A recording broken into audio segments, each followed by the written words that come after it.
In 2021, the 12-story condo complex that collapsed at Surfside is what many believe is the beginning of the condo crisis we're all now facing. As a result of that collapse, the state then passed a new law that any buildings that are at least 30 years or older needs to have milestone inspections. And then what that means basically is the condo associations have to have enough in their reserves to cover any structural issues and can no longer defer the maintenance, can no longer keep kicking the can down the road, as in turn that is primarily the reason they're believing why Surfside collapsed.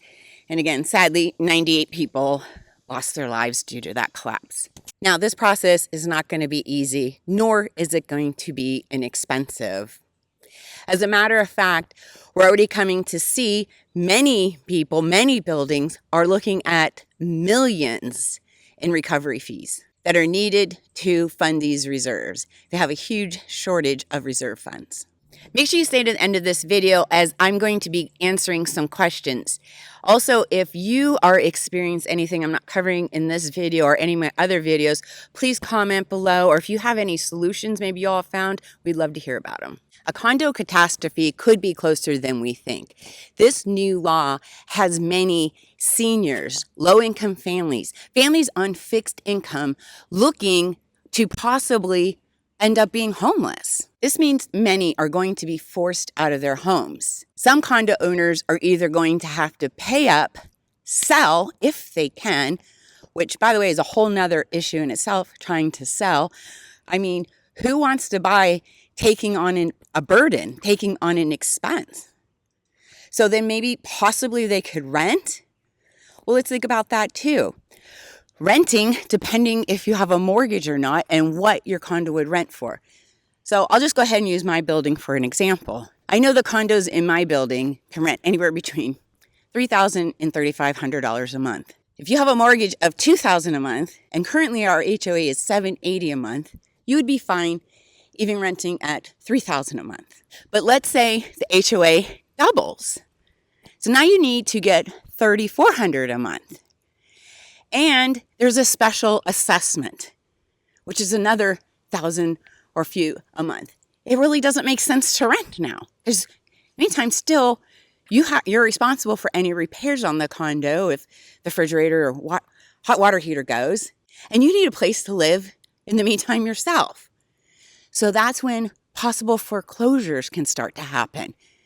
You're just going to walk away. You can't sell it. You can't afford it. You can't rent it. So you walk away, and here comes the foreclosures. For example, Regency condominiums currently have a shortfall of $17 million in their reserves. They're looking at their HOA alone going up $900 a month. And for someone that's been living there for years, fixed income, and everything else going on, that might just be too much. From my research, the biggest development of condos was in 1990. So there's probably more than 900,000 condos that are looking to have these milestone and reserve studies done in Florida, meaning they're in the 30-year range and will have varying needs in order to complete the state's mandated requirements. If you do plan to purchase a condo that's 30 years or older and at least 3 stories or higher, request the last 3 to 4 minute meetings. In there, they will show you if there's been talk about an assessment at all.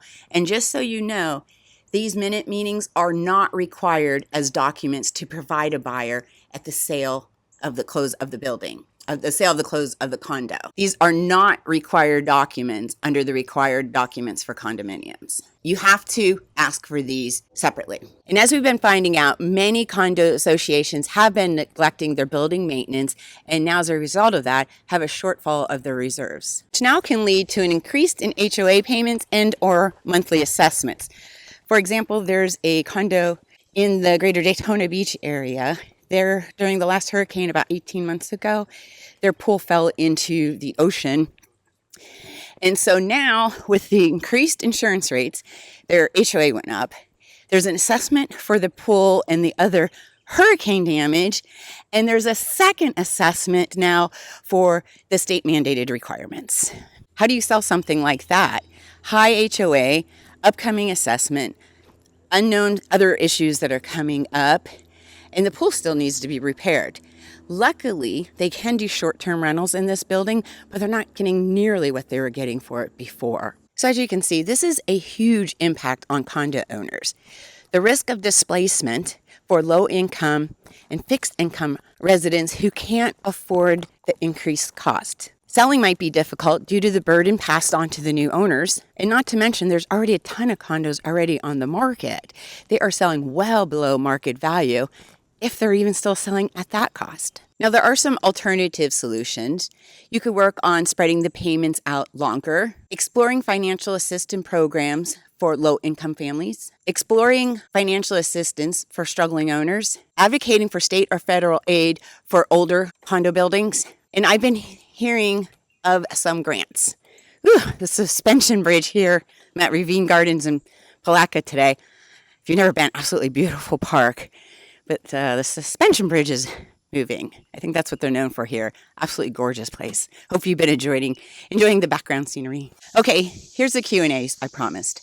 First question, how is the market responding to the changes in the law and the new requirements? Well, there are some significant discounts I've already mentioned throughout this video. $100,000 or more throughout the state.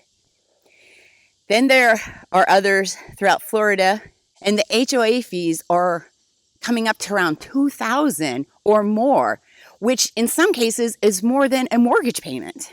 In my building alone, I am seeing these prices drop drastically.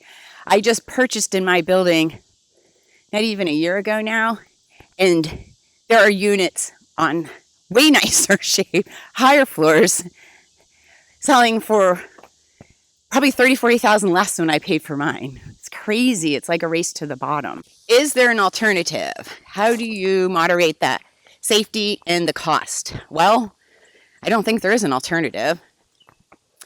For example, you have commercial buildings, such as, let's say, apartment buildings.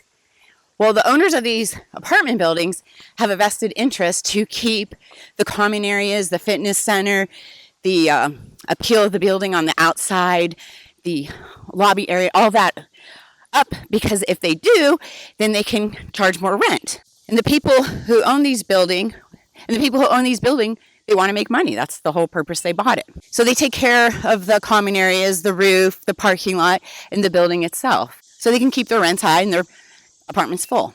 Now, when we buy a house, a single family house, for example, you'll have a home inspection done. And they're going to check out everything from the roof to the plumbing to the exterior, the interior. They just give you an overall home inspection report, which is great because this also helps you to get the loan on the property. And if you're paying cash, it's still a really good idea to have this home inspection done. But the same thing doesn't happen when you buy a condo. When you buy a condo, you're only looking at the 4 walls you're going to own. Your home inspection doesn't bring up any issues in the building, the financial issues. They're not going over the condo docs. They're not doing any of that. That's why it's super important for you to do this either on your own if you're doing it, or even better, hire a professional real estate agent.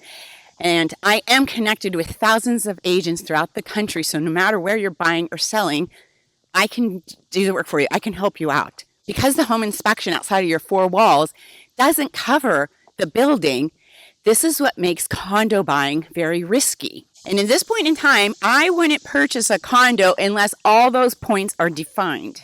And that is exactly what this legislation is requiring, transparency. Till next time. It's a hot one today. I'm out of here.